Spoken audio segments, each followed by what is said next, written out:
नमस्कार साथियों, स्वागत है आप सभी साथियों का इस घटना चक्र के सीरीज में। साथियों, आज हम लोग जो बात करने वाले हैं वह आपका है बिहार से संबंधित जितने भी बीपीएससी में अब तक प्रश्न पूछे गए हैं, इन सभी प्रश्नों का आज हम लोग बात करेंगे। इससे पहले आपका भारतीय इतिहास और भारतीय राज्य व्यवस्था, सामान्य भूगोल, सामान्य विज्ञान का क्लास ऑलरेडी ले लिया गया है। तो साथियों, आप लोग प्ले लिस्ट को जरूर से जरूर चेक करें और वहाँ पर आप लोग क्लास को देख लें। साथियों, इसका पीडीएफ आपको टेलीग्राम चैनल पर मिल जाएगा। और सबसे इम्पोर्टेंट बात कि आप लोग क्लास को पूरा जरूर देखा करें। अगर साथियों आप लोग कुछ यहाँ सीखने आए हैं तो आपसे रिक्वेस्ट है कि आप लोग क्लास को पूरा देखें, तभी आप कुछ सीख पाएंगे। तो चलिए साथियों, चलते हैं जल्दी से हम लोग प्रश्नों की ओर।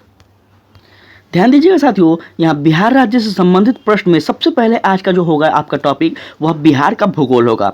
ठीक है, तो काफ़ी इंपॉर्टेंट है साथियों, आप लोग ध्यान से यहाँ पे समझते चलेंगे। तो सबसे पहला प्रश्न कह रहा है कि बिहार के निम्न हिस्सों में से कौन सा हिस्सा भूतात्विक दृष्टि से अपेक्षाकृत पुराना है। साथियों, इसका सही आंसर आपका हो जाएगा ऑप्शन सी, खड़गपुर पहाड़ियाँ। ठीक है, खड़गपुर पहाड़ियाँ जो है साथियों ये सबसे पुराना होगा। अब बात की जाए तो तथ्यों की, तो यहाँ पे ध्यान दीजिएगा, खड़गपुर पहाड़ियाँ धारावार क्रम की है, जबकि रोहतास पठार यह विंध्य क्रम की है। ठीक है, और उत्तर पश्चिम पहाड़ियाँ शिवालिका हिमालय के भाग है, जो कि तृतीय क्रम की उत्तर गंगा मैदान में नवीनतम है। तो इस बात को आप लोग याद रखिएगा। नेक्स्ट क्वेश्चन कह रहा है, जुलाई 2019 में बिहार के महापाषाणीय स्थान, साथियों मेघला महापाषाणीय स्थान के पहले परिलेख के विशेषज्ञों के निम्नलिखित में से किस जिले का दौरा किया। साथियों, इसका आंसर हो जाएगा आपका कैमूर। ठीक है, कैमूर हो जाएगा, याद रखेंगे। चलिए जान लेते हैं यहाँ पे। तो जुलाई 2019 में बिहार के महापाषाणीय स्थान, याद रखिएगा, के पहले परिलेख के रूप में विशेषज्ञों के दल ने कैमूर जिले का दौरा किया था, जो कि नवंबर 2018 में खोजकर्ताओं ने खोज के बाद यह संकेत दिया था कि बिहार के भी एक महापाषाणीय संस्कृति स्थल वाला राज्य है। ठीक है, तो इसको याद रखिएगा, आपसे पूछा जा सकता है। नेक्स्ट क्वेश्चन है, निम्नलिखित में से कौन सा जिला धारावार भूस्तरीय रचना वाला नहीं है। याद रखेंगे, इसका सही आंसर हो जाएगा आपका रोहतास। ठीक है, रोहतास के बारे में अभी जस्ट हम लोग ऊपर के सेक्शन में देख लिए हैं। अब बात की जाए तथ्यों पे, तो कह रहा है कि बिहार में भूस्तरीय रचना वाले जिले दक्षिण पूर्वी बिहार में आते हैं, जो कि साथियों याद रखिएगा रोहतास दक्षिण पश्चिम बिहार का भाग है। और इसी क्षेत्र में विंध्य प्रकार की चट्टानें पाई जाती है। विंध्य में साथियों याद रखिएगा बिहार में विंध्य क्रम की चट्टानें कैमूर और सोन नदी घाटी जो कि रोहतास में पाई जाती है, यहाँ से आपको याद रखना होगा। चलिए बात की जाए नेक्स्ट क्वेश्चन की, तो यहाँ ध्यान देंगे।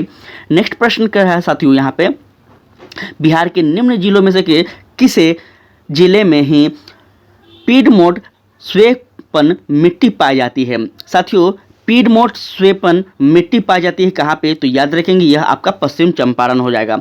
पश्चिम चंपारण में याद रखेंगे बिहार के 3 प्रकार की मिट्टी पाई जाती है, पीडमोट, दलदल और मिट्टी। और साथियों पश्चिम चंपारण जिले के पश्चिम उत्तर भाग में पाई जाती है तराई मिट्टी, जो कि नेपाल सीमा के साथ राज्य के उत्तरी भाग में पाई जाती है। गंगेय जलोढ़ बिहार का मैदान गेंगटिक जलोढ़ है। साथियों इस प्रकार से आप लोग याद रखेंगे, मतलब दोनों नए और साथ ही पुराने, ये क्या है तो आच्छादित हैं। इस प्रकार से आप लोग याद रखिएगा। नेक्स्ट क्वेश्चन कह रहा है कि ब्रायोनिक हिल बिहार के किस जिले में स्थित है, तो इसका सही आंसर हो जाएगा, ठीक है, इसका आंसर हो जाएगा साथियों गया। ध्यान दीजिएगा तथ्य पे, तो यहाँ कह रहा है साथियों कि ब्रायोनिक हिल बिहार के गया जिले में स्थित है। और साथियों यह एक पवित्र पहाड़ी है, इसका उल्लेख महाभारत और बौद्ध अभिलेखों से मिलता है। तो इसको याद रखेगा, आपसे पूछा जाएगा। याद रखिएगा गया जिला फल्गु नदी तट पर अवस्थित है, इसको भी याद रखेंगे। कह रहा है निम्नलिखित में से कौन सी नदी फतुहा के पास गंगा में मिलती है, तो याद रखेगा यह हो जाएगा आपका साथियों पुनपुन नदी जो है साथियों, यह बहुत ही फेमस बिहार का नदी है। याद रखेगा पुनपुन नदी छोटा नागपुर पठार पलामू झारखंड से निकलकर बिहार के औरंगाबाद जिले में प्रवेश करती है और पटना जिले के फतुहा के समीप गंगा में यह मिल जाती है। याद रखेगा कि मोरहर व दरगाह पुनपुन की सहायक नदियां हैं, इसको भी आप लोग को याद रखना होगा। नेक्स्ट क्वेश्चन कह रहा है बिहार के निम्न प्रशासनिक विभागीय जोड़ों में से किस जोड़े से गंगा नदी नहीं बहती है। याद रखिएगा गंगा नदी नहीं बहती है कह रहा है, तो इसका सही आंसर होगा आपका कोसी और मगध। ये साथियों कोसी और मगध से जो है यह गंगा नदी नहीं बहती है, याद रखिएगा। चलिए जान लेते हैं इसके बारे में। तो याद रखेंगे गंगा नदी अपनी यात्रा के क्रम में बक्सर, भोजपुर, सारण, पटना, वैशाली, समस्तीपुर, बेगूसराय, खगड़िया, मुंगेर, भागलपुर, कटिहार आदि जिलों में प्रवाहित होती है और इस प्रकार कोसी मगध जोड़े में से किसी भी प्रवाहित नहीं होते ही, याद रखिएगा। ठीक है, इस तरह से आप लोग याद रखिएगा। विकल्प साथियों डी जो है यह सही उत्तर हो जाएगा। चलिए बात की जाए नेक्स्ट क्वेश्चन की। कह रहा है बिहार राज्य में गंगा के किनारे स्थित जिलों की संख्या कितनी है। याद रखिएगा यह जो आपका है 12 है। ठीक है, बिहार राज्य में गंगा के किनारे जो जिले हैं साथियों यह 12 जिले स्थित हैं, याद रखिएगा। ध्यान दीजिएगा कौन कौन जिला है। तो बिहार राज्य के यह जो 12 जिले हैं यह नदी के तट के अवस्थित हैं, जिसमें आपका सारण हो जाएगा, बक्सर हो जाएगा, भोजपुर हो जाएगा, पटना, वैशाली, समस्तीपुर, बेगूसराय, लखीसराय, मुंगेर और खगड़िया जो है यह आपका साथियों हो जाएगा और भागलपुर, कटिहार भी शामिल है। तो इस प्रकार से सारा का सारा आप लोग याद रखिएगा। कह रहा है बिहार के किस जिले में गंगा नदी सबसे लंबी है। इसका सही आंसर हो जाएगा आपका पटना। ठीक है, चलिए जान लेते हैं। तो साथियों गंगा नदी जो है यह बिहार के 12 जिलों से होकर गुजरती है, जिसमें से पटना जो है साथियों जो है यह सबसे सर्वाधिक है। 99 किलोमीटर की जो है साथियों इसकी लंबाई है। ठीक है, 99 किलोमीटर है साथियों, याद रखेंगे। और दूसरे स्थान पर अगर आपसे पूछा जाए तो वो भागलपुर है। और याद रखेंगे साथियों जहाँ गंगा नदी की लंबाई की अगर बात की जाए तो याद रखेंगे 97 किलोमीटर है। ठीक है, इसको भी आप लोग याद रखिएगा। नेक्स्ट क्वेश्चन कह रहा है कि बिहार में प्रवाहित होने वाली निम्न नदियों में से उत्तर की ओर प्रवाहित होने वाली कौन सी नदी है। तो याद रखिएगा आपका ऑप्शन ई हो रहा है। और जब भी ऑप्शन ई होता है तो हम तथ्यों पे विश्वास करते हैं। साथियों यहाँ देखिए दिए गए विकल्पों में से कोई भी नदी उत्तर दिशा की ओर प्रवाहित नहीं होती है। अर्थात साथियों यह भी याद रखना होगा कि ये नदियाँ उद्गम स्थल से दक्षिण दिशा की ओर प्रवाहित होती है और सहायक या फिर उप सहायक नदी के रूप में अतः गंगा नदी में मिल जाती है। तो ध्यान दीजिएगा आपका सोन, पुनपुन आदि जो नदियां हैं ये उद्गम स्थल से उत्तर दिशा की ओर प्रवाहित होने वाला क्या है साथियों होते हुए गंगा में मिलती है। तो इसका सही आंसर कौन सा हो जाएगा आप लोग यहाँ पे देख सकते हैं, इसमें कोई नहीं है। चलिए बात की जाए नेक्स्ट क्वेश्चन की। तो कह रहा है कोपेन के जलवायु वर्गीकरण के अनुसार उत्तर बिहार की जलवायु किससे प्रदर्शित की जा सकती है। साथियों यहाँ पे क्या हो जाएगा आपका, तो देख लेते हैं इसका आंसर। आप क्या साथियों ऑप्शन ए कह रहा है इसका आंसर। साथियों ध्यान देंगे ऑप्शन ए होगा आपका CWG। अब बात की जाए तथ्यों पे तो शायद आपको ज़्यादा बेहतर से समझ में आएगा। देखिए कोपेन के जलवायु वर्गीकरण के अनुसार उत्तर बिहार की जो जलवायु है वह क्या है, तो CWG से प्रदर्शित किया जाता है, इसको याद रखिएगा। नेक्स्ट क्वेश्चन कह रहा है कि बिहार के किस कृषि जलवायु क्षेत्र में सबसे अधिक जिले हैं। तो याद रखेंगे इसका सही आंसर आपका हो जाएगा साथियों उत्तर पश्चिम। ठीक है, उत्तर पश्चिम जो है यह सबसे ज़्यादा अधिक है। याद रखेंगे बिहार के कृषि जलवायु क्षेत्र जो है यह 4 साथियों क्या है, तो 4 में आता है, जिसे मगध गंगा कह सकते हैं, मैदानी क्षेत्र कह सकते हैं। और याद रखेंगे कि मिट्टी के लक्षण, वर्षा, तापमान एवं भूभाग के आधार पर बिहार को 3 उप क्षेत्रों में विभाजित किया गया है, जो कि उत्तर पूर्व और उत्तर पश्चिम जलोढ़ मैदान तथा दक्षिण बिहार जलोढ़ मैदान बांटा गया है। ये सभी आप लोग विभाजन को याद रखिएगा, आपको काम आएगा। दक्षिण बिहार जलोढ़ मैदान को पुनः दक्षिण पूर्व ए तथा दक्षिण पश्चिम बी में वर्गीकृत किया गया है। इस प्रकार से याद रखेगा कि उत्तर पश्चिम जोन के कुल 12 जिले शामिल हैं, जबकि उत्तर पूर्व जोन के 8 जिले शामिल हैं। दक्षिण बिहार जलोढ़ में जो है जलोढ़ मैदान जोन में कुल 17 जिले शामिल हैं, जिसमें से दक्षिण पूर्व जोन ए को 6 जिले तथा दक्षिण पश्चिम जोन में बी 11 जिले शामिल हैं। इस प्रकार से स्पष्ट है कि सर्वाधिक जिले उत्तर पश्चिम जोन में शामिल हैं। ठीक है, तो याद रखिएगा इस बात को। नेक्स्ट क्वेश्चन कह रहा है कि मुजफ्फरपुर, दरभंगा एवं साथियों चंपारण जिलों में कौन सी मिट्टी अधिकांश पाई जाती है। इसका सही आंसर हो जाएगा आपका नवीन जलोढ़ मिट्टी। ठीक है, ध्यान दीजिएगा कि दरभंगा, मुजफ्फरपुर एवं चंपारण जिलों में नवीन जलोढ़ मिट्टी पाई जाती है। और गंडक, आपका गंडक हो गया, बूढ़ी गंडक हो गया, बागमती हो गया, आदि नदियों द्वारा प्रत्येक वर्षा के बाद साथियों क्या होती है, तो प्रत्येक वर्ष के बाद बाढ़ से पानी के लाइन मलबों गाद के निरपेक्ष से नवीन जलोढ़ मिट्टी का क्या होता है, वहाँ निर्माण होता है। और यह मिट्टी धान, गेहूं, पटसन, गन्ना जैसे फसलों के उत्पादन में सहायक होती है। तो इस प्रकार से आप लोग याद रखेंगे, ध्यान देंगे। नेक्स्ट क्वेश्चन कह रहा है कि बिहार का सर्वाधिक जूट उत्पादन वाला जिला कौन सा है। याद रखिएगा, इसका सही हो जाएगा आपका पूर्णिया। ठीक है, चलिए जान लेते हैं पूर्णिया में कितना आपका जूट उत्पादन किया जाता है।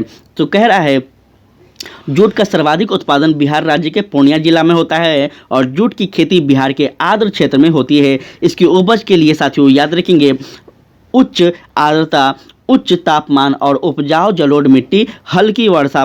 साथियों याद रखेंगे 105 से 115 मिलीमीटर जो है यह वर्षा की आवश्यकता होती है। यह भी याद रखिएगा। आर्थिक समीक्षा 2021-22 के अनुसार भारत में सर्वाधिक जूट उत्पादन जो हुआ था वह पश्चिम बंगाल राज्य में हुआ था। इसको भी याद रखिएगा। और याद रखिएगा कि पश्चिम बंगाल कुल जूट उत्पादन का 79.68% है। और बिहार में साथियों 10.20% है तथा असम में अगर बात की जाए तो 8.33% का करता है। ठीक है, तो इस तरह से चीज़ को याद रखेंगे। और बिहार का जो जूट उत्पादन है साथियों यह दूसरा स्थान पर रहता है भारत में। ठीक है, तो इस तरह से चीज़ों को याद रखिएगा आप लोग। प्रश्न है, प्रधानमंत्री नरेंद्र मोदी ने हाल ही में मंडल बांध परियोजना की नींव किस नदी पर बनाने के लिए रखी थी। याद रखिएगा, इसका सही आंसर हो जाएगा आपका साथियों ऑप्शन डी, उत्तरी कोयल। ठीक है, उत्तरी कोयल हो जाएगा। अब ध्यान दीजिएगा उत्तरी कोयल कहाँ है, यहाँ पे आप लोग ध्यान दीजिएगा। साथियों 5 जनवरी 2019 को प्रधानमंत्री नरेंद्र मोदी ने झारखंड के पलामू जिले में याद रखिएगा मेदिनीनगर में उत्तर कोयल मंडल डैम जो है इस परियोजना के लिए सिंचाई एवं पेयजल योजना के शिलान्यास किया था। और यह परियोजना झारखंड के लातेहार, पलामू और गढ़वा जिले में अवस्थित है। यह परियोजना उत्तरी कोयल नदी पर निर्मित है। और इस परियोजना से बिहार, औरंगाबाद और गया जिले तथा झारखंड के गढ़वा और पलामू जिले में सिंचाई की सुविधा उपलब्ध होगी। इसको भी आप लोग याद रखिएगा। नेक्स्ट क्वेश्चन कह रहा है त्रिवेणी नहर किस नदी पर निर्मित है। याद रखिएगा यह आपका हो जाएगा गंडक नदी। ठीक है, बात की जाए तथ्य पे तो याद रखिएगा त्रिवेणी नहर जो है यह बिहार में क्या है साथियों, तो बिहार में गंडक नदी के किनारे में है। इसको याद रखिएगा। ठीक है, बिहार में गंडक नदी पर किया गया है, इसको याद रखिएगा, किनारे नहीं, क्षमा चाहेंगे थोड़ा सा। नेक्स्ट है कैमूर पठार किससे के लिए प्रसिद्ध है। तो याद रखिएगा कैमूर पठार है जो यह आपका चूना पत्थर के लिए प्रसिद्ध है। ठीक है, चलिए जान लेते हैं। तो साथियों यहाँ ध्यान देंगे कि कैमूर का पठार चूना पत्थर के लिए प्रसिद्ध है। और कैमूर पठार जो कि है रोहतास और कैमूर जिले में स्थित है। यह पठार सेल चूना पत्थर और बलुआ पत्थर से निर्मित है। इस पठार के चूना पत्थर के आधार पर बंजारी सीमेंट उद्योग है। इसको भी आप लोग याद रखिएगा। नेक्स्ट क्वेश्चन है, यहाँ ध्यान दीजिएगा। नेक्स्ट क्वेश्चन कह रहा है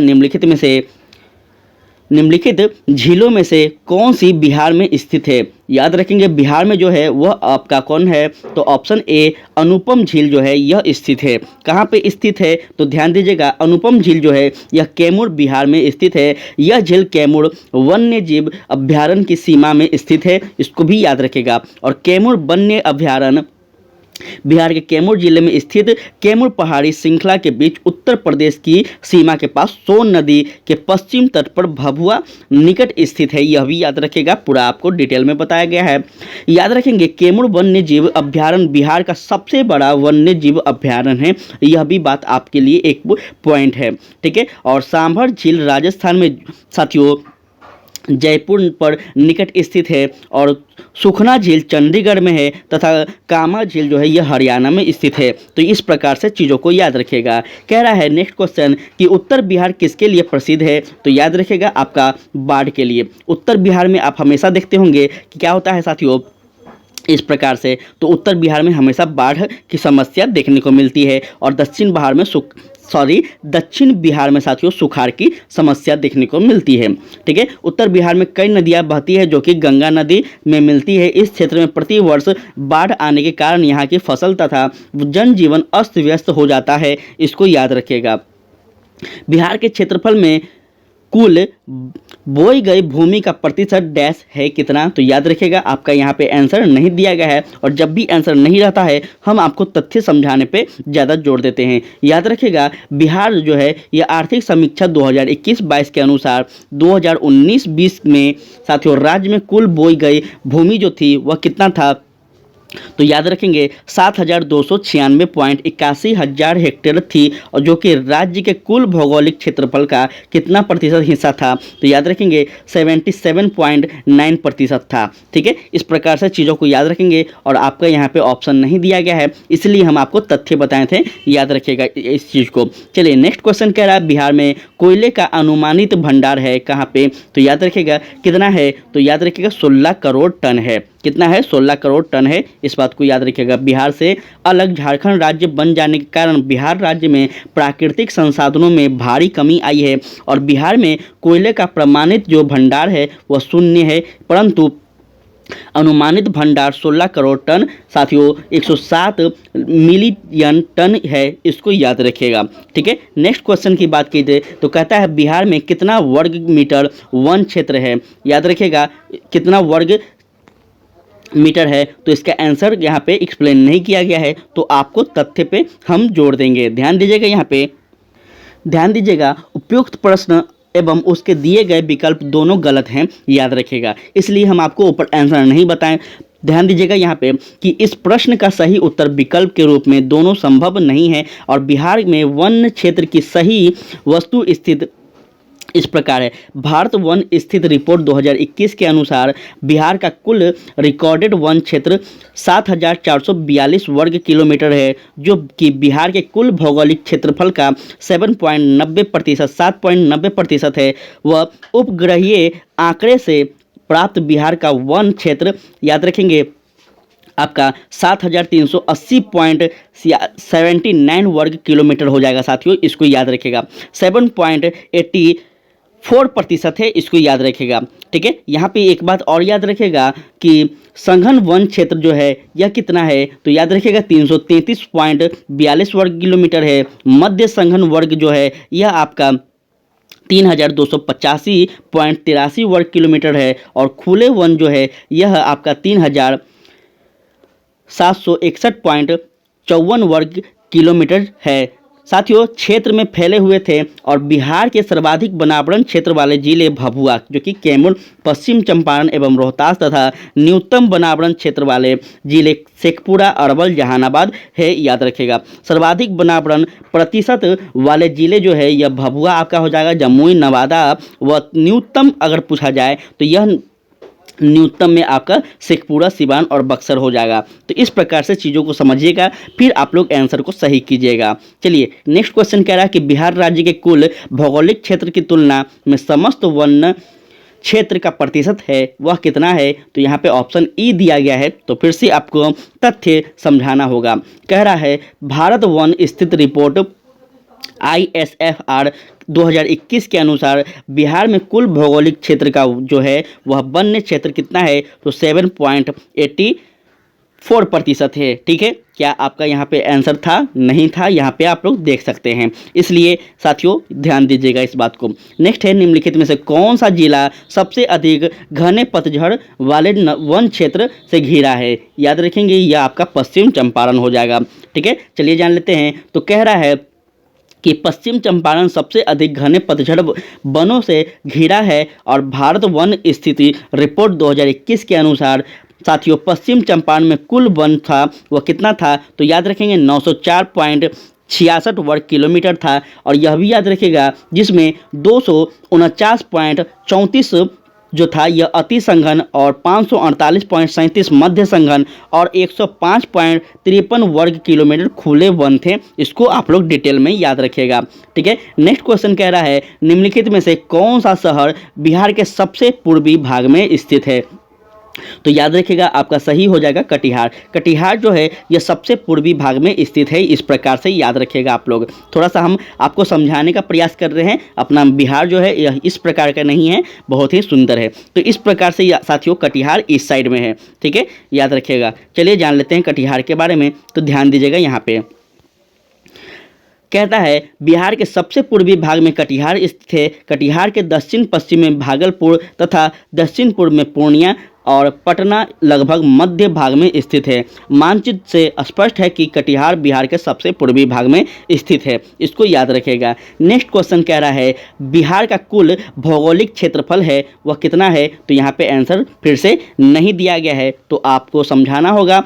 तत्कालीन यहाँ साथियों ध्यान दीजिएगा कि तत्कालीन बिहार का कुल क्षेत्रफल जो है वह याद रखिएगा 17,38,000 साथियों, ठीक है, क्या हो जाएगा 17,03,877 वर्ग किलोमीटर हो जाएगा। याद रखिएगा इस बात को, ठीक है, इस बात को याद रखिएगा। और साथियों यह भी याद रखिएगा कि 15 नवंबर 2000 को जब झारखंड राज्य का निर्माण हुआ था, उसके बाद बिहार का वर्तमान जो क्षेत्रफल था साथियों यह आपका 54,163 वर्ग किलोमीटर है। यह वर्तमान में भी अभी आप लोग याद रखिएगा क्षेत्रफल। चलिए बात की जाए नेक्स्ट क्वेश्चन की। कह रहा है संसार का सर्वोत्तम खनिज अभ्रक प्राप्त होता है, यह कहाँ से होता है। तो याद रखिएगा इसका सही आंसर हो जाएगा आपका ऑप्शन बी हजारीबाग से, ठीक है, हजारीबाग से होता है, इस बात को याद रखिएगा। चलिए अभ्रक हजारीबाग, गिरिडीह और कोडरमा से प्राप्त होता है। यहाँ से लगभग 80% अभ्रक क्या होता है साथियों, तो प्राप्त होते हैं। और यह जो क्षेत्र है यह कहाँ पे है, तो यह झारखंड का क्षेत्र है, इसको भी आप लोग याद रखिएगा। बिहार का तराइन प्रदेश विस्तृत है कहाँ पे, तो याद रखिएगा भारत नेपाल सीमा के समानांतर पर, ठीक है। चलिए जान लेते हैं, समझ लेते हैं इसको। तो कह रहा है कि बिहार का जो तराइन प्रदेश है वह कहाँ है, तो भारत नेपाल सीमा के समानांतर विस्तृत है। और बिहार राज्य के नेपाल से लगे जो जिले हैं वह है साथियों पश्चिम चंपारण, पूर्वी चंपारण, सीतामढ़ी, मधुबनी, सुपौल, अररिया, किशनगंज। और साथियों याद रखिएगा यह जो है तराई प्रदेश पतली पट्टी के रूप में विस्तृत है, इसको भी आप लोग याद रखिएगा। आपसे पूछा जाएगा कि बिहार से अंतर्राष्ट्रीय सीमा झांसा करने वाला कौन कौन जिला है, तो आप लोग यहाँ पे नाम याद रखेगा। कह रहा है साथियों नेक्स्ट क्वेश्चन की बिहार की सुमेश्वर श्रेणी है वह कौन है, तो याद रखिएगा इन सबों में से नहीं है। क्या है, इन सबों में से नहीं है। अब जान लेते हैं तथ्यों को, तो शायद आपको एक्सप्लेन अच्छा से समझ में आएगा। देखिए बिहार की सुमेश्वर श्रेणी जो है यह क्या है, सुमेश्वर श्रेणी और शिवालिका श्रेणी का निर्माण एक ही काल में क्या हुआ था, तो याद रखिएगा प्लीस्टोसीन काल में हुआ था। अतः यह उपयुक्त तीनों पहाड़ियों की अपेक्षा नवनिर्मित पहाड़ी का श्रेणी है, इसको याद रखिएगा। चलिए नेक्स्ट क्वेश्चन की अगर बात की जाए तो यहाँ ध्यान दीजिएगा। नेक्स्ट क्वेश्चन आपका कह रहा है वह है कि मुंडा जनजाति अधिकांश बसी है कहाँ पे, तो याद रखेंगे वह आपका कहाँ हो जाएगा, तो बिहार में है, ठीक है, इसको याद रखेगा।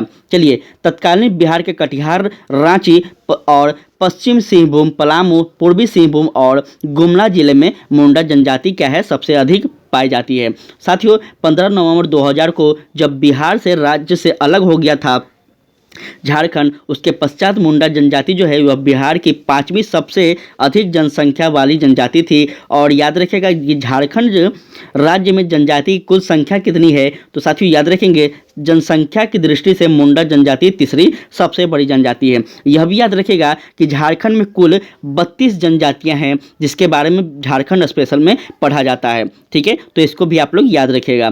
साथियों नेक्स्ट क्वेश्चन कह रहा है बिहार से होकर जाने वाला राष्ट्रीय राजमार्ग है वह कौन है, तो याद रखेंगे आपका हो जाएगा साथियों ऑप्शन डी, ठीक है, राष्ट्रीय राजमार्ग नंबर 23 जो है यह आपका हो जाएगा। अब बात की जाए तथ्यों पे, तो यहाँ देखिए राष्ट्रीय राजमार्ग 23 जो है यह तत्कालिक संयुक्त बिहार के चास से रांची, गुमला, पालकोट और साथियों याद रखेंगे थिथेन नगर को जोड़ता है। साथियों यह 30 नवंबर 2018 के अनुसार बिहार के निम्न राष्ट्रीय राजमार्ग गुजरते हैं जो कि आपका कौन है, तो 27 साथियों ईस्ट वेस्ट है और 31 33 231, फिर साथियों 327 227 और 22 120 19 GQ आदि ये सभी जो है यह राष्ट्रीय राजमार्ग है, इसको याद रखिएगा, ठीक है।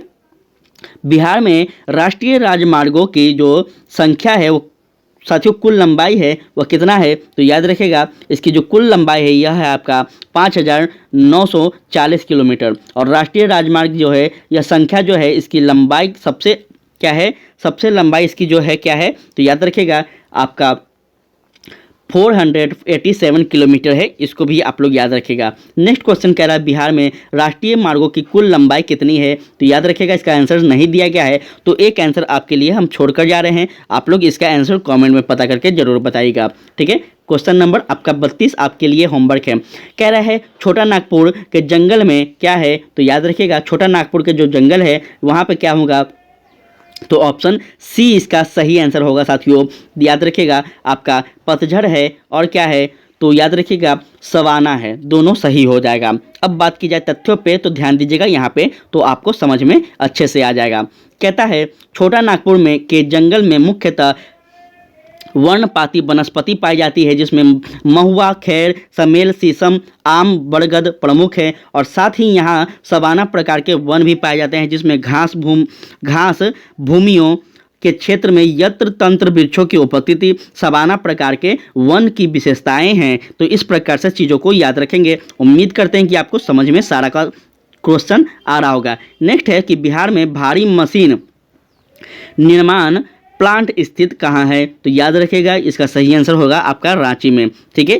देखिए बिहार की बात की जा रही है तो समझ जाएगा रांची जब अभी बोला जाए तो याद रखिएगा यह जो है यह आपका 15 नवंबर 2000 से पहले की बात की जा रही है, ठीक है, जब बिहार और झारखंड का बंटवारा नहीं हुआ था। चलिए यहाँ ध्यान देंगे कि बिहार में भारी मशीन निर्माण प्लांट जो है वह हैवी इंजीनियरिंग कॉरपोरेशन लिमिटेड की स्थापना साथियों 1958 में रांची में की गई थी। और हैवी इंजीनियरिंग कॉरपोरेशन लिमिटेड पूंजीगत उपकरण, मशीन, टूल्स, स्पेयर पार्ट्स का निर्माण कर देश के प्रमुख उद्योगों में आपूर्ति करती है, इसको याद रखिएगा। टाटा लो इस्पात कारखाने में लो एस की पूर्ति होती है, इसका सही आंसर हो जाएगा आपका सिंहभूम। देखिए जितना भी आपका कारखाने था, जितना भी आपका कह सकते हैं जो भी उद्योग थे वो सभी बंटवारा के बाद झारखंड में चल गए, इसलिए थोड़ा सा बिहार को जो है वह नुकसान सहना पड़ा। देखिए बात है कि टाटा लोह इस्पात कारखाने में लो एस की पूर्ति सिंहभूम क्षेत्र में होती है। और यह सिंहभूम जो है यह कहाँ है, तो यह भी झारखंड में चला गया है, झारखंड का एक जिला है। निम्न से किस जिले में बिहार का एकमात्र राष्ट्रीय उद्यान स्थित है, इसका सही आंसर आपका पश्चिम चंपारण हो जाएगा। ध्यान दीजिएगा वर्तमान में बिहार में एकमात्र राष्ट्रीय पार्क वाल्मीकि अभ्यारण्य है, जो कि पश्चिम चंपारण में अवस्थित है, इसको याद रखिएगा। नेक्स्ट है कि बिहार का कौन सा शहर वन्य जीव अभ्यारण्य और राष्ट्रीय पार्क के लिए प्रसिद्ध है, इसका सही आंसर क्या होगा, क्या हजारीबाग, गया, नालंदा या फिर जमशेदपुर, सही आंसर बताइएगा आप लोग। ध्यान दीजिएगा वर्ष 2000 से पूर्व संयुक्त बिहार जो कि झारखंड एवं बिहार को लेकर हजारीबाग में वन्य जीव अभ्यारण्य और राष्ट्रीय पार्क दोनों थे। वर्तमान में हजारीबाग झारखंड का राज्य स्थित है, इसको याद रखिएगा। नेक्स्ट अगर बात की जाए तो ध्यान दीजिएगा नेक्स्ट कह रहा है निम्नलिखित में से कौन सा वन्य जीव अभ्यारण्य बिहार के मुंगेर जिला में स्थित है। यह सही है क्योंकि मुंगेर जिला की बात की जा रही है और यह बिहार में है। साथियों यह आपका भीम बांध हो जाएगा, याद रखिएगा, ठीक है। चलिए जान लेते हैं तो भीम बांध वन्य जीव अभ्यारण्य की स्थापना कब की गई थी, तो वर्ष 1976 में बिहार के मुंगेर जिला में हुआ था। और इसका क्षेत्रफल साथियों आप याद रखेंगे 681.99 वर्ग किलोमीटर है। और याद रखिएगा कि दिए गए विकल्पों में वाल्मीकि वन्य प्राणी अभ्यारण्य पश्चिम चंपारण में है, गौतम बुद्ध पश्चिम अभ्यारण्य जो पक्षी अभ्यारण्य है यह गया जिला में है, और राजगीर वन्य जीव अभ्यारण्य जो है यह नालंदा में है। तो इस प्रकार से आप लोग तीनों को याद रखिएगा। नेक्स्ट क्वेश्चन कह रहा है निम्नलिखित में से कौन सा स्थान बिहार में वन्य जीव के लिए प्रसिद्ध है, इसका सही आंसर हो जाएगा आपका ऑप्शन बी बोधगया, ठीक है। जो बोध गया है यह आपका सही हो जाएगा। नेक्स्ट क्वेश्चन है कोयले पर चलने वाले 3 थर्मल पावर स्टेशन जो कि बिहार में स्थित है वह इस प्रकार है, तो आपको क्रम बताना है, याद रखिएगा। आपका हो जाएगा साथियों बोकारो, चंद्रापुर और सताल हिंड, यह आपका सही आंसर हो जाएगा। ध्यान दीजिएगा यहाँ पे साथियों बोकारो, चंद्रापुर जो कि कहाँ है तो चंदपुरा और सताल हिंद जो है यह 3 पावर स्टेशन है जो कि कोयला आधारित है। वर्तमान में ये तीनों झारखंड राज्य में है और वर्तमान में ये झारखंड में बरौनी साथियों वर्तमान में बिहार में बरौनी, बाढ़ और कहलगांव कोयले का आधारित थर्मल पावर स्टेशन है जो कि एनटीपीसी द्वारा संचालित है, इसको भी आप लोग याद रखिएगा।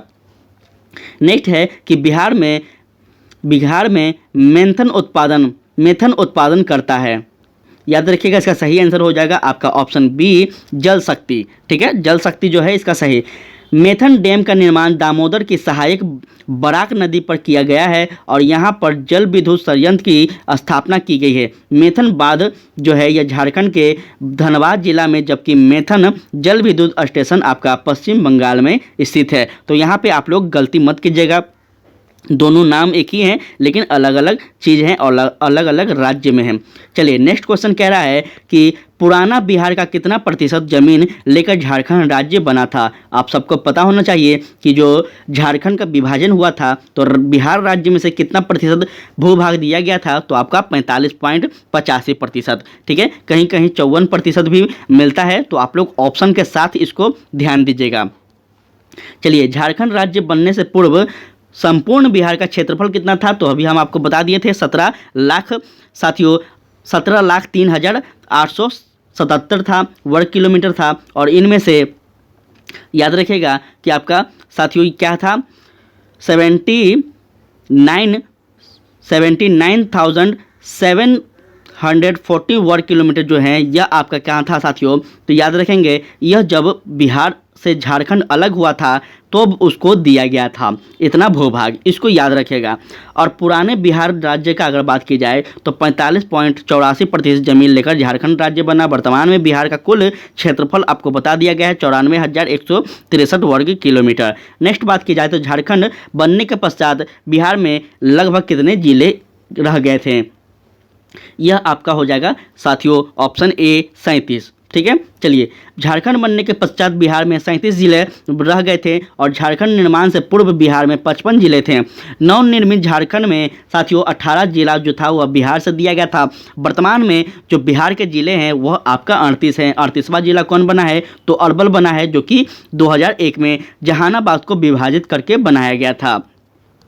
नेक्स्ट है कि बिहार की सिंचाई क्षमता अंततः कितनी है, इसका सही आंसर हो जाएगा आपका साथियों 89.20 लाख हेक्टेयर। ठीक है, याद रखिएगा ऑप्शन ए। संयुक्त बिहार में 89 लाख हेक्टेयर भूमि क्षेत्र सिंचित था साथियों, किंतु वर्तमान में अगर बात की जाए तो बिहार का लगभग 81.51 लाख हेक्टेयर सृजन क्षमता है। वहीं संभावित क्षमता की अगर बात की जाए तो 117.54 लाख हेक्टेयर है, इसको भी आप लोग याद रखिएगा। नेक्स्ट क्वेश्चन कह रहा है कि मूरी जाना जाता है किस लिए, तो मूरी जो है वह आपका एल्युमिनियम प्लांट हेतु जाना जाता है। ठीक है, मूरी का किस लिए जाना जाता है, तो एल्युमिनियम प्लांट। मूरी जो है यह आपका हिंडा लक्को का एल्युमिनियम शोध संयंत्र है और वर्तमान में यह मूरी जो है यह झारखंड राज्य का हिस्सा है, इसको याद रखेगा। साथियों नेक्स्ट है कौन सा प्रमुख उद्योग मूरी में स्थित है क्या, तो साथियों आपका अभी जस्ट हम लोग बताए हैं एल्युमिनियम, अभी आपको जस्ट बताया गया है, ध्यान दीजिएगा। यहाँ पे नेक्स्ट क्वेश्चन कह रहा है कि पटना का स्थानीय समय है वह क्या है, तो पटना का स्थानीय समय भारतीय मानक समय से आगे है, याद रखेगा। ठीक है, पटना का मानक समय जो है यह भारतीय मानक समय से निर्धारित होता है और भारत का मानक समय आपका साथियों याद रखिएगा 82 डिग्री 30 मिनट पूर्वी देशांतर, जो कि प्रयागराज इलाहाबाद में मिर्जापुर से होते हुए गुजरता है। इससे निर्धारित होता है कि भारत का मानक समय ग्रीनविच मीन टाइम से साथियों 5.5 घंटा क्या है, 5.5 घंटा आगे है, जबकि पटना का स्थानीय समय भारतीय मानक समय से आगे है, क्योंकि पटना जो है यह आपका 45 डिग्री 13 मिनट पूर्वी देशांतर पर स्थित है, इसको भी आप लोग डिटेल में याद रखिएगा। नेक्स्ट क्वेश्चन कह रहा है कि जुलाई 2018 तक पटना जिला बिहार के कितने जिलों में से सीमाबंद था, तो 9 जिला। ठीक है, 9 जिले थे, याद रखेगा, जो कि पटना जिले में सीमा भोजपुर, सालन, वैशाली, समस्तीपुर, बेगूसराय, लखीसराय, नालंदा, जहानाबाद तथा अरवल जिला इससे संबंधित थे। साथियों नेक्स्ट क्वेश्चन है कि बिहार में कृषि योग्य भूमि का कितना प्रतिशत भाग सिंचित है, तो याद रखेंगे आपका 50% से अधिक। बात की जाए आगे तथ्यों की, तो कह रहा है बिहार सरकार की आधिकारिक वेबसाइट में प्रदत्त आंकड़े के अनुसार बिहार में शुद्ध बोया गया जो क्षेत्र है यह 56.3 लाख हेक्टेयर तथा शुद्ध सिंचित क्षेत्र यह 33.51 लाख हेक्टेयर, जो कि शुद्ध बोए गए क्षेत्र का साथियों याद रखेंगे आपका 59.80% हो जाएगा। ठीक है, इस तरह से चीज़ों को याद रखिएगा। पूर्व में बंगाल का दुख कही जाने वाली बिहार के उद्गम होने वाला नदी कौन है? तो याद रखिएगा, इसका सही आंसर हो जाएगा आपका दामोदर। दामोदर है साथियों, याद रखिएगा। चलिए जान लेते हैं तथ्यों को। तो यहाँ बात की जाए तो याद रखेंगे कि दामोदर नदी को बंगाल का दुख कहा जाता है और दामोदर नदी झारखंड के लातेहार जिले से उद्गमित होती है, इसको भी याद रखिएगा। नेक्स्ट क्वेश्चन कह रहा है कि बिहार में उत्पादन की दृष्टि से चावल के बाद दूसरी फसल कौन है? तो वह आपका गेहूं हो जाएगा, इस बात को याद रखिएगा। और यह बहुत ही इंपॉर्टेंट प्रश्न था, इसको याद रखेगा। बिहार आर्थिक समीक्षा 2021-22 के अनुसार विभिन्न फसलों का उत्पादन इस प्रकार है। साथियों याद रखेगा, कुल खाद्यान्न उत्पादन की अगर बात की जाए तो याद रखेगा 179.52 लाख टन था पूरा बिहार का। उसी में अगर चावल की बात की जाए तो याद रखेंगे आपका साथियों इसमें सही हो जाएगा क्या? तो 7,392.72 हज़ार टन हो जाएगा साथियों इसका चावल का। गेहूं का कितना हो जाएगा? तो याद रखिएगा 6,635.2 हज़ार टन हो जाएगा। मक्का का आपका साथियों 3,521.41 हज़ार टन हो जाएगा। तो इस प्रकार से आप लोग चीज़ों को याद रखेंगे। ये सभी जो हैं यह 2016 के मक्का उत्पादन के लिए कृषि निर्माण पुरस्कार मिला था इसको। और याद रखिएगा चना का जो है यह 54.50 हज़ार टन था। तो इस प्रकार से आप लोग याद रखिएगा कि भारत सरकार ने 2 जनवरी 2020 को मक्का और गेहूं के उत्पादन और उत्पादकता से संबंधित के लिए राज्य को कृषि कर्ण पुरस्कार प्रदान किया था। यह भी बात आप लोग याद रखिएगा, आपसे पूछा जाएगा। नेक्स्ट है कि बिहार के मुख्य खाद्यान्न फसल हैं वह कौन है? तो याद रखिएगा चावल, गेहूं एवं मक्का है। ठीक है, चलिए जानते हैं आगे। तो कहता है बिहार में कृषि का स्वरूप क्या है? तो याद रखिएगा आपका आत्मनिर्भर है। ठीक है, बिहार में जो कृषि का स्वरूप है यह आत्मनिर्भर है, याद रखिएगा। इनमें से कौन सा सत्य है? याद रखेंगे सत्य की बात की जा रही है तो बिहार कोयले और उर्वरक का मुख्य उत्पादक रहा है, इसको याद रखेगा। लेकिन साथियों 2000 के बाद यह क्या हो गया? झारखंड में चला गया, इसलिए अब वर्तमान में थोड़ा सा कम है। बिहार कोयले और उर्वरक का जो मुख्य उत्पादक था, परंतु झारखंड राज्य के बनने के बाद अब ऐसा नहीं रहा और उड़ीसा को वर्ष 1936 में बिहार से अलग कर नया राज्य बनाया गया था। झारखंड राज्य का बनने के बाद बिहार की सीमा उड़ीसा से नहीं लगती बल्कि बिहार और द्विसदनीय विधायिका है, यह भी आप लोग याद रखेगा। बिहार में क्या है? द्विसदनीय विधायिका है, इस बात को आप लोग याद रखेगा। एक विधान परिषद, एक विधानसभा। नेक्स्ट है पलामू, जो कि रांची किस खनिज के लिए प्रसिद्ध है? तो याद रखिएगा यह लो स्केलीय खनिज के लिए प्रसिद्ध है। ठीक है, इंडियन मिनरल ईयर बुक 2019 के अनुसार झारखंड के पलामू जिले जो कि निम्न खनिजों के लिए भंडार के लिए जाना जाता है। इसमें आप लोग खनिजों का नाम देख सकते हैं, बाइराइट, बॉक्साइड, डोलोमाइट और फाइरलेक्ट, ग्रेफाइट। इस प्रकार से सारा आप लोग देख लीजिएगा साथियों। ठीक है, चलिए नेक्स्ट क्वेश्चन की अगर बात की जाए तो कहता है देश के कुल खनिज उत्पादन का कितना प्रतिशत जो है वह बिहार में प्राप्त है? तो याद रखेगा उपयुक्त में से कोई यहाँ पे आंसर नहीं होगा। चलिए जान लेते हैं वर्तमान में भारतीय माइंस ब्यूरो 2019-20 की रिपोर्ट के अनुसार साथियों देश के कुल खनिज उत्पादन का मूल्य जो है ईंधन खनिज को छोड़कर, ठीक है, परमाणु और ईंधन खनिज को छोड़कर, जबकि कुल खनिजों में बिहार का 3% हिस्सा तक ही है, इसको याद रखेगा। नेक्स्ट है कि देश में कच्चे तांबे के उत्पादन में बिहार का क्या स्थान है? इसका सही हो जाएगा आपका दूसरा स्थान है। ठीक है, याद रखिएगा तांबा उत्पादन में तत्कालीन बिहार का स्थान दूसरा है। अतः तत्कालीन परिस्थिति में अपशिष्ट विकल्प बी जो है यह वर्तमान में बिहार उत्पादन राज्य में नहीं होता है, इसको याद रखिएगा आप लोग। ठीक है, वर्तमान संदर्भ से भी आप लोग जोड़ के चलते रहिएगा तो आपको फायदा होगा। कह रहा है निम्न में से कौन से खनिज बिहार में मिलते हैं? याद रखिएगा आपका ऑप्शन सी हो जाएगा क्या? याद रखिएगा ऑप्शन सी। सबसे पहले कोयला मिलता है, उसके बाद आपका लौह मिलता है, फिर आपका साथियों मैग्नीज मिलता है। ठीक है, पेट्रोलियम नहीं मिलते हैं, इसको याद रखिएगा। तत्कालीन बिहार जो कि वर्तमान झारखंड में अब है, उसमें साथियों कोयला, लौह और मैग्नीज ये तीनों मिलते हैं। पेट्रोलियम यहाँ नहीं मिलता है, याद रखिएगा। ठीक है, इस प्रकार से आपका विकल्प बी जो है यह सही होगा। और बिहार में वर्तमान में उत्पादित होने वाली जो खनिज है यह आपका लाइमस्टोन है, अब्रक है, पाराइट है और क्वार्टाइज है, ये सभी चीज़ हैं। इस तरह से आप लोग याद रखेगा। नेक्स्ट कह रहा है कि खनिज और जिले के लिए के निम्न जोड़ों में से कौन सा जोड़ा सही है? इसका सही आंसर हो जाएगा लाइमस्टोन कैमूर। ठीक है, लाइमस्टोन जो है यह कैमूर में पाया जाता है, याद रखिएगा। बिहार के कैमूर जो कि भभुआ है, मुंगेर तथा रोहतास जिले में लाइमस्टोन, माइका नवादा जिला और क्वाइट जाइट लखीसराय, मुंगेर तथा नालंदा जिले एवं लैंड जीक बांग और रोहतास जिले में पाए जाते हैं। इसको याद रखिएगा। नेक्स्ट क्वेश्चन कह रहा है आपका कि बिहार के कुल भौगोलिक क्षेत्र का वंशांदित प्रतिशत है लगभग कितना? तो यहाँ पे आंसर नहीं दिया गया है। तो साथियों यहाँ पे जब भी आंसर नहीं रहता है समझिएगा कि यह गलत है, और यहाँ पे आपको हम तथ्य बताते हैं।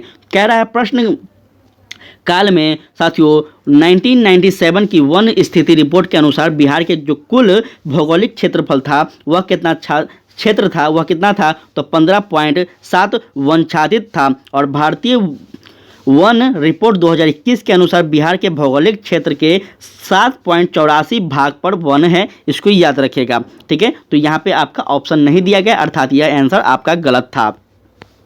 बिहार में लो एस्क प्राप्त होता है कहाँ से? तो याद रखिएगा, बिहार में जो लो एस्क है यह आपका सिंहभूम जिले से प्राप्त होता है। यह सिंहभूम झारखंड का एक जिला है साथियों, याद रखिएगा। लो एस्क जो है यह झारखंड के सिंहभूम क्षेत्र से प्राप्त होता है। तत्कालिक परिस्थिति में अपशिष्ट विकल्प डी जो है यह आपका सही है। नेक्स्ट अगर बात की जाए तो ध्यान दीजिएगा कि भारत में बिहार अग्रणी उत्पादन है साथियों, किस लिए? तो चूना पत्थर का।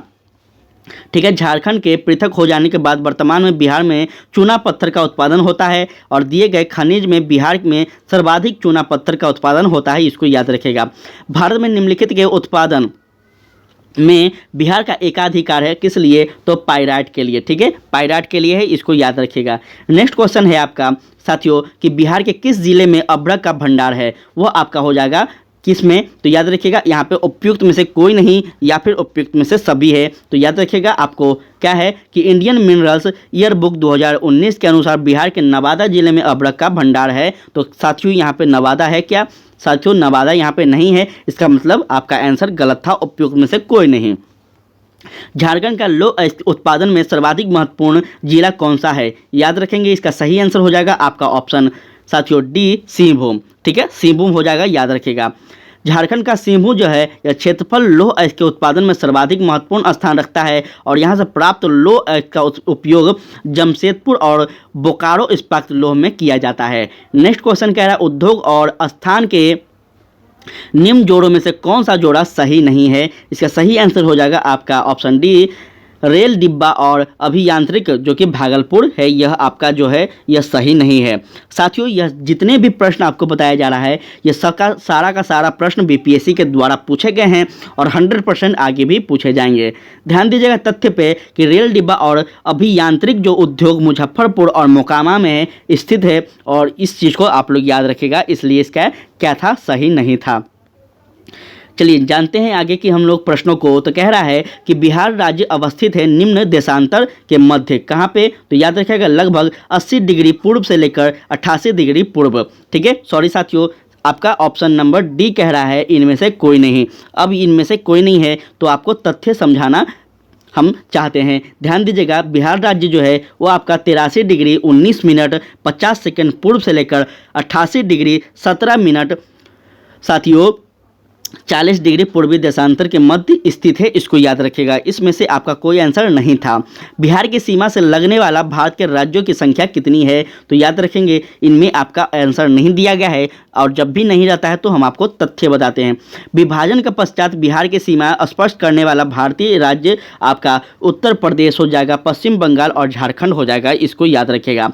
एक अंतर्राष्ट्रीय सीमा है जो कि नेपाल के साथ झांसा करती है।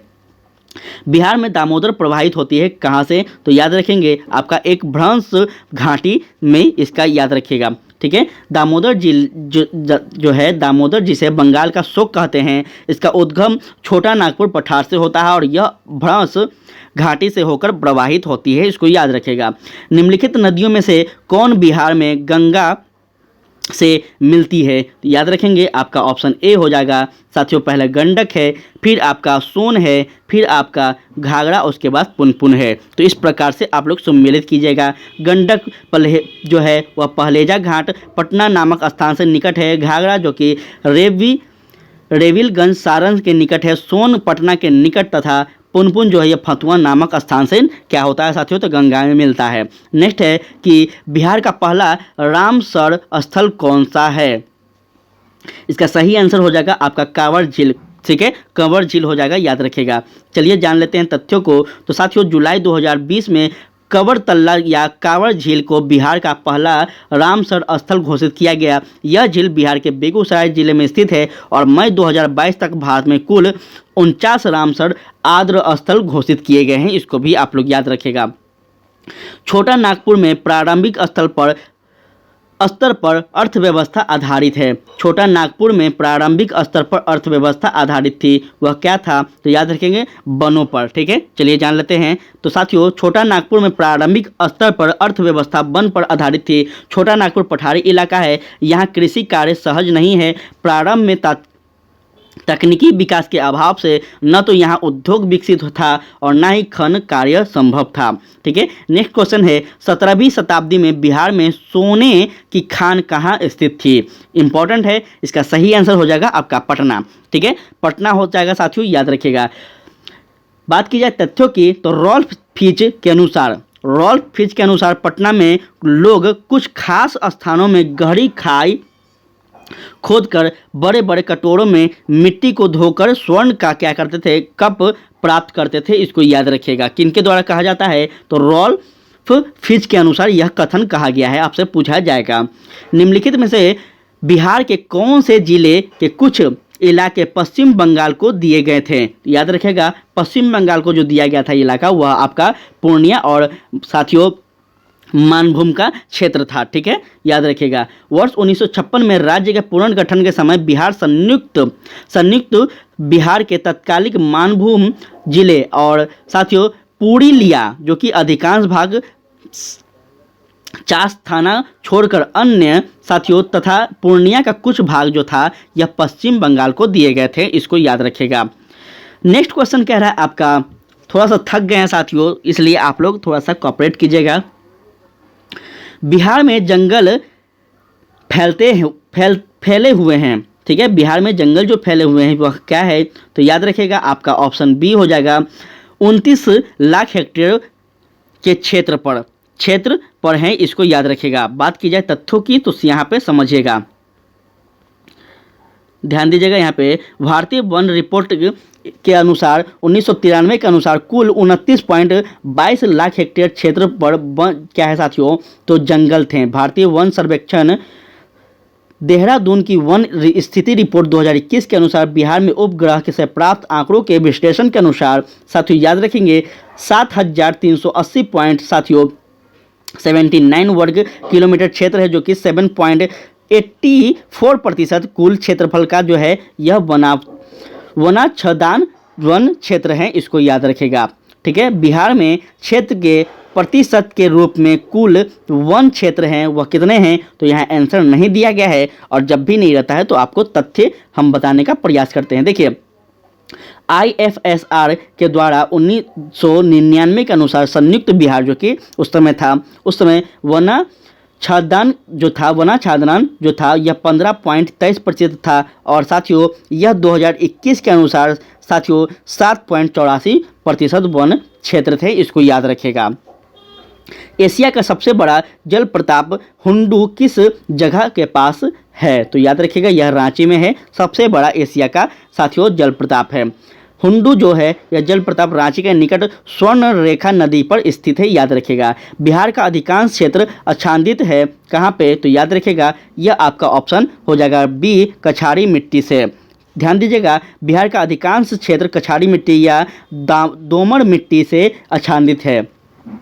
बिहार की शस्य गहनता कितनी है, तो याद रखेंगे आपका 128% है। ठीक है, याद रखिएगा इस बात को। वर्ष 2019-20 में आर्थिक समीक्षा 2021-22 के अनुसार बिहार की शस्य गहनता जो है यह 144% है, जबकि प्रश्नकाल में आपका 128 दिया गया है। तो याद रखिएगा वास्तविक में 144 है लेकिन यहाँ नहीं दिया गया था, इसलिए 128 लगाया गया है।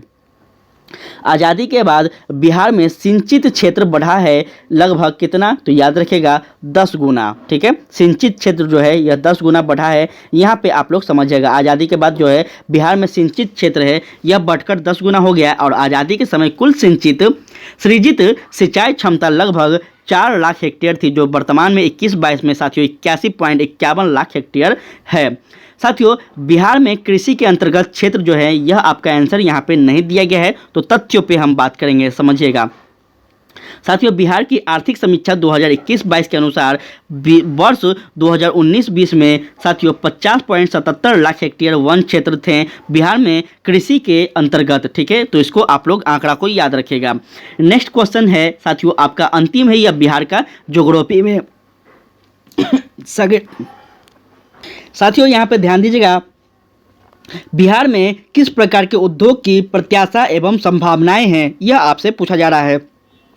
इसका सही आंसर हो जाएगा आपका कृषि आधारित उद्योग, क्योंकि बिहार में एक कृषि ही साथियों इसका सहारा है। ठीक है, तो याद रखिएगा, बिहार में सूचना एवं संचार प्रौद्योगिकी, खाद्य प्रसंस्करण एवं कृषि आधारित तथा वस्त्र परिधान चमड़ा आधारित उद्योग की प्रत्याशा एवं संभावनाएं चिन्हित की गई है, जिसमें स्रोत अगर बात की जाए तो उद्योग मित्र पोर्ट बिहार सरकार के द्वारा यह है। ठीक है, तो साथियों यह आपका होता है बिहार का ज्योग्राफी समाप्त। ठीक है साथियों, कैसा लगा क्लास आप लोग जरूर बताइएगा। साथियों, बिहार का ज्योग्राफी अब तक 1992 से 2022 तक के जितने भी बीपीएससी के द्वारा प्रश्न पूछे गए हैं ये सारा आपको बता दिया गया है। इसका टेलीग्राम पे आपको पीडीएफ मिल जाएगा। और साथियों आप लोग क्लास को पूरा देखा करें साथियों, और अच्छा लगे तो कमेंट कीजिए, शेयर कीजिए। ठीक है, आज के लिए इतना ही। जय हिंद, जय भारत।